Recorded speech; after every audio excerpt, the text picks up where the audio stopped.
High আমার Gen Z বন্ধু আর বান্ধবীরা, আজ স্বামীজির জন্মদিন। স্বামীজি বলেছে জেগে হতো।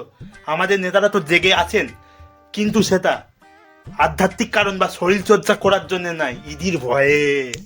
নিজেদের ঘর ছেড়ে ইডি এখন হানা দিয়েছে আইপ্যাক অফিসে।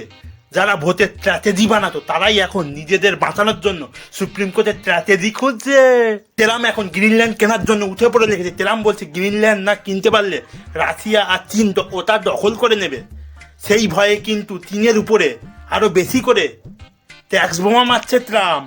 আমাদের পাড়ার ভোগলু দাদু বলছে ট্রাম্পকে আইসক্রিম ব্যবসা করবে নাকি। হ্যাঁ, সামনেই তো প্রচন্ড গরম আসছে। আর এদিকে মকর সংক্রান্তির আগে রাজ্যে বৃষ্টির পূর্বাভাস। মানুষ এখন ছাতা সামলাবে না রাজনীতির কাজা, সেটাই কেউ বুঝতে পারছে না।